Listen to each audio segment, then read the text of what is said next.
Again said, Jesus, remember me when you come into your kingdom. Remember the Lord's response. And the life giver has spoken again, the second word. I tell you the truth today, you will be with me in paradise. What an assurance. What a blessed hope. What a glorious hope God has given us.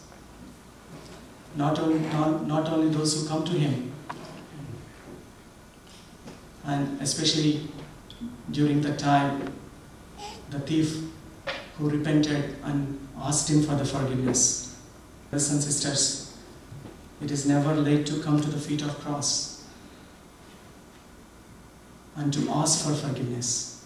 యేసు క్రీస్తు శిలువ పైన పలికిన మాటలప్పుడు ఆ state of దేవుని యొక్క state ఎలా ఉందో ఒక సమ్మరైజ్ చేద్దాం అనుకుంటున్నాను. జస్ట్ స్టేట్మెంట్ అల్ని జీసస్ బాడీ వాజ్ ఇక్కడ. సో మనం ఇందాక చూసినట్టు దేవుని మన ప్రభు అయిన యేసు క్రీస్తు యొక్క state, he was physically tortured. He was tortured to such an extent.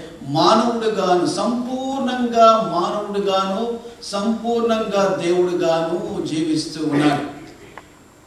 ఒకవేళ మనం చూసినట్లయితే we see these are the last words before he died on the cross that are spoken, and just one verse before this verse talks about the curtain in the temple being rent in the middle.